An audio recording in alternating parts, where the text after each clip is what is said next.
в Берлине представителями германского верховного командования подписан акт о безоговорочной капитуляции германских вооруженных сил.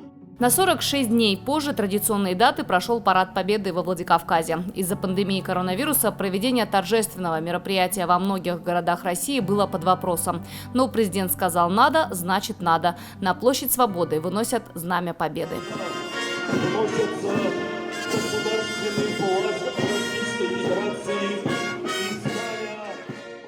В параде приняли участие более 1000 военнослужащих, включая знаменные группы, роты почетного караула, парадный расчет управления 58-й армии. Впервые в строю прошли курсанты военного учебного центра СОГУ.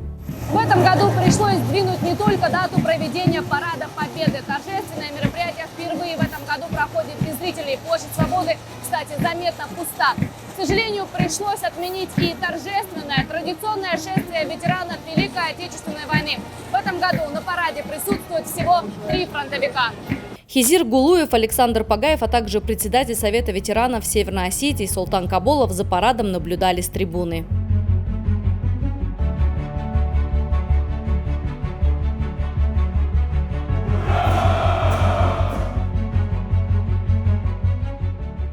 Мы проводим жизненный вопрос.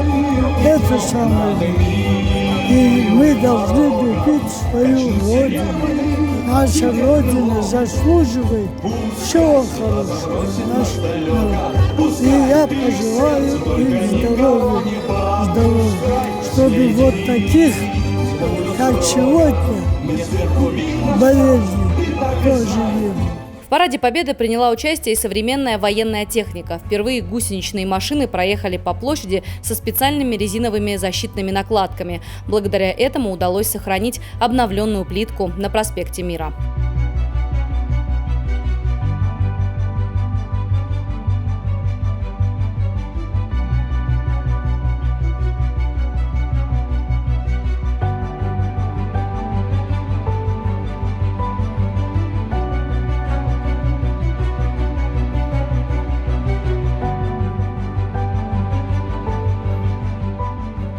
Программа торжественного дня существенно изменена. В Осетии сохраняется режим самоизоляции, а это значит, что традиционных праздничных гуляний не будет.